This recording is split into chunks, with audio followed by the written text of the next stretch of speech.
नमस्कार दोस्तों, RH stories में आपका स्वागत है। दोस्तों, अगर आप चैनल पर नए आए हैं तो कृपया चैनल को सब्सक्राइब कीजिए और चैनल पर हमारी पिछली कहानियों का भी आनंद लीजिए। आज की कहानी है दानवीर भूत। पहले गांव में कुछ फेरी वाले फेरी करने आते थे। आज भी आते हैं, पर कम मात्रा में। कोई छोटी मोटी खाने की चीज़ें बेचता था तो कोई श्रृंगार के सामान या धनिया मसाला आदि बेचता था। ये लोग अक्सर सर पे गठरी रखकर या सर पे टोकरी रखकर गांव-गांव घूमकर ही अपना सामान बेचते थे। आज ज़माना बदल गया है और गांव में भी बहुत सारी दुकानें खुल गई हैं। या तो डिब्बाबंद सामान मिलता है या फिर तुरंत रेडीमेड कोई भी सामान मिल जाता है। वैसे आजकल जो गांव-गांव घूमकर बेचने वाले आते हैं वो या तो साइकिल पे आते हैं या ठेले पे सामान लेकर घूमते हैं और बर्फ़, आइसक्रीम आदि ये सब सामान बेचते हैं। हाँ, तो ये कहानी एक ऐसे ही रामधन फेरी वाले से संबंध रखती है जो गांव-गांव घूमकर मूंगफली, गुड़ धनिया, मसल पट्टी आदि बेचता था। इस बनिए का नाम रामधन था। रामधन सूनी पगडंडियों, बड़े बड़े बगीचों वगैरह से होकर एक गांव से दूसरे गांव जाता था। रामधन रोज़ सुबह सुबह मूंगफली, गुड़ धनिया आदि अपनी गठरी में रखता था और किसी दूसरे गाँव में निकल जाता। एक गांव से होते हुए दूसरे गांव होते हुए मूंगफली, गुड़ धनिया बेचते हुए वो दोपहरिया या कभी कभी शाम तक अपने गांव वापस आ जाता था। जब वो अपनी गठरी उठाए चलता और बीच बीच में बोला करता, ले लो गुड़ धनिया, ले लो मूंगफली, ले लो मसल पट्टी, दांत में सट्टी, लइका खाई सयान हो जाई, बूढ़ खाई जवान हो जाई। उसकी बात सुनकर बच्चे मचलते हुए घर से दौड़ते हुए उसके पास आते थे। वो अपने घर से छोटी छोटी डलिया या अपनी कुर्ते की झोली में धान, गेहूं आदि लेकर चिल्लाते हुए आते थे, मूंगफली वाला आया, मसल पट्टी वाला आया, और फिर मूंगफली, गुड़ धनिया आदि खरीद कर खाते थे। एक दिन की बात है, गर्मी का मौसम था और दोपहर का वक्त था। लू इतनी तेज़ चल रही थी कि लोग अपने घरों में ही दुबके थे। इसी समय रामधन सर पर गठरी उठाए हमारे गांव से पास के गांव में खेतों मेंढ से होकर चला। कहीं कहीं तो इन मेढ़ों के दोनों तरफ 2-2 बीघा केवल गन्ने के ही खेत रहते थे और अकेले इन मेढ़ों से गुजरने में बहुत डर लगता था। कमज़ोर दिल का आदमी तो अकेले या भरी दोपहरिया या शाम को इन मेढ़ों से गुजरना क्या, उधर जाने की सोचकर ही धोती गीली कर देता था। हमारे गांव से वो पास के जिस गांव में जा रहा था उसकी दूरी लगभग 1 कोस है और बीच में एक बड़ी बाड़ी, बगीचा, इसको हम लोग आज भी बड़की बाड़ी के नाम से पुकारते हैं, वो बीच में पड़ती थी। ये बाड़ी इतनी घनी थी कि दोपहर में भी इसमें अंधेरा जैसा माहौल रहता था। इस बगीचे में आम के पेड़ों की अधिकता थी, पर इस बाड़ी के बीच में एक बड़ा बरगद का पेड़ भी था। रामधन ने इस बगीचे में पहुंचकर अपनी गठरी को उतारकर एक पेड़ के नीचे रख दिया और सोचा कि थोड़ा सुस्ताने आराम करने के बाद आगे बढ़ता हूँ।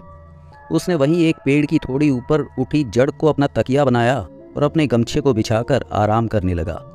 उसको पता ही नहीं चला कि कब उसकी आंख लग गई, कब उसे नींद आ गई।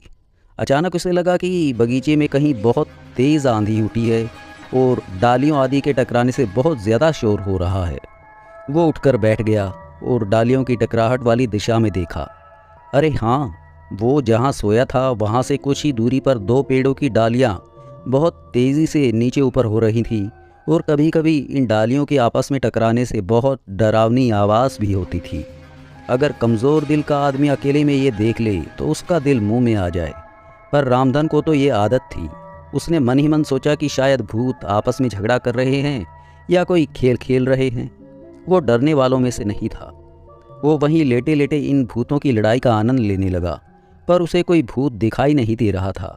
बस हवा में ही उन पेड़ों के पास बहुत ही डरावनी सी आवाज़ आ रही थी और तीव्र गंध सी बह रही थी। रामधन के लिए भूतों की लड़ाई या खेल आम बात थी। उसे बराबर सुनसान रास्तों, झाड़ियों, घने घने बगीचों आदि से होकर अकेले जाना पड़ता था। अगर वो डरने लगा तो उसका तो धंधा ही चौपट हो जाए। उसका पाला बहुत बार भूत प्रेत, चुड़ैलों आदि से पड़ा था, पर किसी ने उसका कुछ नहीं बिगाड़ा था। वो अपने आप को बहुत बहादुर समझता था और इन भूत प्रेतों को आम इंसान से ज़्यादा तवज्जो नहीं देता था।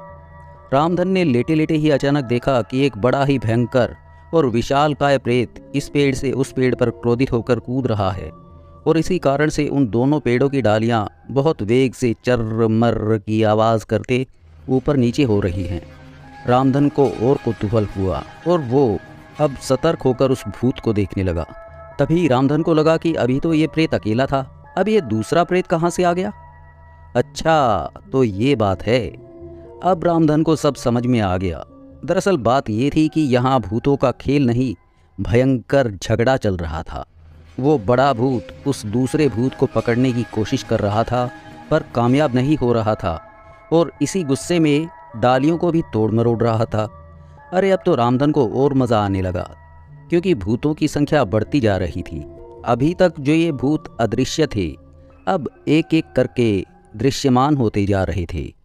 और रामधन के लिए सबसे बड़ी बात ये थी कि आज तक उसका पाला जितने भूत प्रेत चुड़ैलों पिशाचों आदि से पड़ा था, उनमें काफ़ी समानता थी। पर आज जो भूत प्रेत एक एक करके प्रकट हो रहे थे, उनमें बहुत विचित्रता और विभिन्नता थी। वे एक से बढ़कर एक विकराल थे। किसी किसी की सूरत तो बहुत ही डरावनी थी। रामधन को एक ऐसी भूतनी भी दिखाई दी जिसके 2 सर और 3 पैर थे। इसकी नाक नहीं थी और उसकी आंख भी एक ही थी, और वो भी मुंह के नीचे। रामधन अब उठकर बैठ चुका था और अब भूतों के लड़ने की प्रक्रिया भी बहुत तेज़ हो चुकी थी। भूत एक दूसरे की जान के प्यासे हो गए थे। इन भूतों की लड़ाई में कई डालियां भी टूट चुकी थी और उस बगीचे में बवंडर उठ गया था। अंत में रामधन ने देखा कि एक विकराल बड़े भूत ने एक कमज़ोर भूत को पकड़ लिया और बेतहाशा उसे मारे जा रहा है। अब धीरे धीरे करके भूत अदृश्य भी होते जा रहे थे। अब वहाँ केवल वही 3 टांग वाली भूतनी ही बची थी, और वो भयंकर विकराल भूत। अब रामधन भी उठा, क्योंकि इन भूतों की लड़ाई में लगभग उसका 1 घंटा निकल चुका था। रामधन ने ज्यों ही अपनी गठरी को उठाना चाहा, वो उठा ही नहीं पा रहा था। रामधन को लगा अचानक ये गठरी इतनी भारी क्यों हो गई।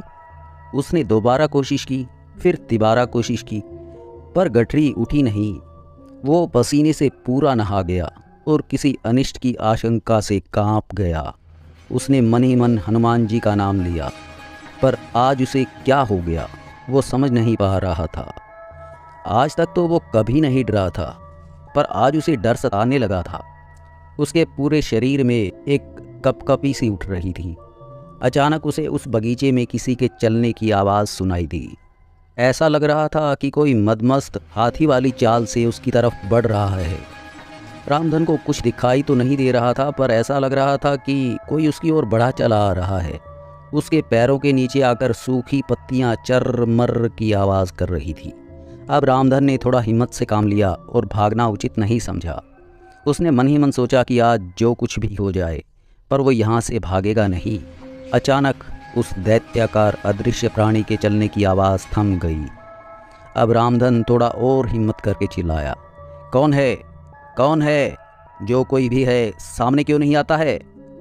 अब सब कुछ स्पष्ट था, क्योंकि एक विकराल भूत, शायद ये वही था जो दूसरे भूत को मार रहा था, रामधन के पास दृश्यमान हुआ, पर एकदम शांत भाव से।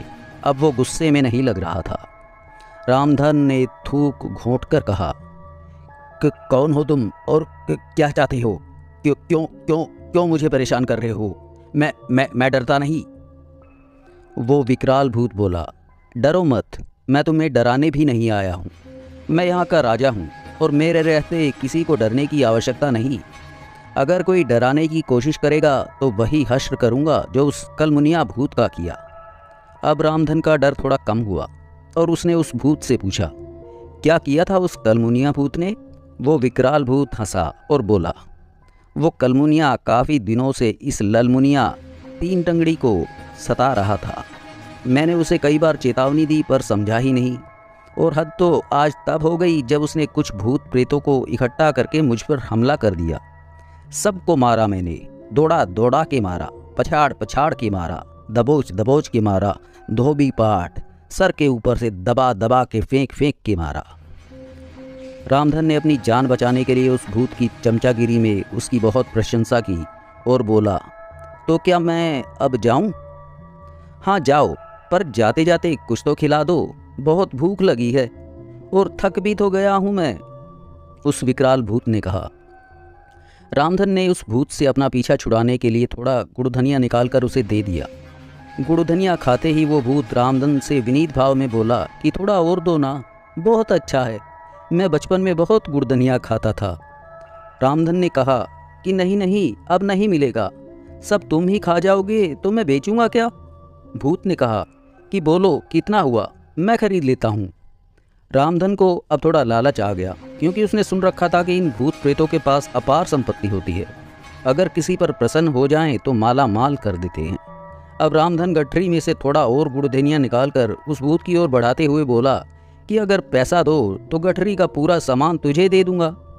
भूत ने उसके हाथ से गुड़ धनिया ले लिया और खाते खाते बोला कि मेरे पीछे पीछे आओ। अब तो रामधन ने एकदम निडर होकर अपनी गठरी को उठाया और उस भूत के पीछे पीछे चल दिया। वो भूत रामधन को लेकर उस बगीचे में एकदम उत्तर की ओर पहुंचा। यह उस बगीचे का एकदम उत्तरी छोर था। इस उत्तरी छोर पर एक जगह एक थोड़ा उठा हुआ टीला था और वहीं पास में मूंज आदि और एक छोटा नीम का पेड़ था। उस नीम के थोड़ा आगे एक छोटा सा पलाश का पेड़ था। उस विकराल भूत ने रामधन से कहा, इस पलाश के पेड़ के नीचे खोदो। रामधन ने कहा कि मेरे पास कुछ खोदने के लिए कोई कुदाल वगैरह या कुछ भी है ही नहीं, तुम ही खोदो। रामधन की बात सुनकर वो भूत आगे बढ़ा और देखते ही देखते विकराल हो गया। उसके नख खुरपों की तरह बड़े हो गए और इन्हीं नखों से वो उस पलाश के पेड़ के नीचे खोदने लगा। खोदने का काम ज्यों ही खत्म हुआ त्यों ही रामधन ने उस गड्ढे में झांक कर देखा। उसे उस गड्ढे में एक घड़ा दिखाई दिया। अब तो उसने बिना कुछ सोचे समझे उस गड्ढे में प्रवेश होकर उस घड़े को बाहर निकाला। घड़ा बहुत भारी था।